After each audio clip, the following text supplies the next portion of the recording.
जी दोस्तों, ये अभी हमने निकाला है अलग। और ये जो पानी मैंने निकाला था तांबे वाला, इसके अंदर मज़ीद मैंने थोड़ा सा और पानी ऐड किया है करके इसको हिला के छोड़ा है, तो इसके अंदर भी फुटियाँ दोबारा बन गई हैं।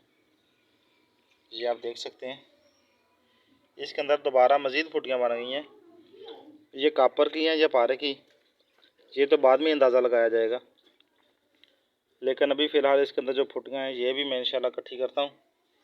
इकट्ठी करके तो इन्हें भी साथ ही मिलाएंगे।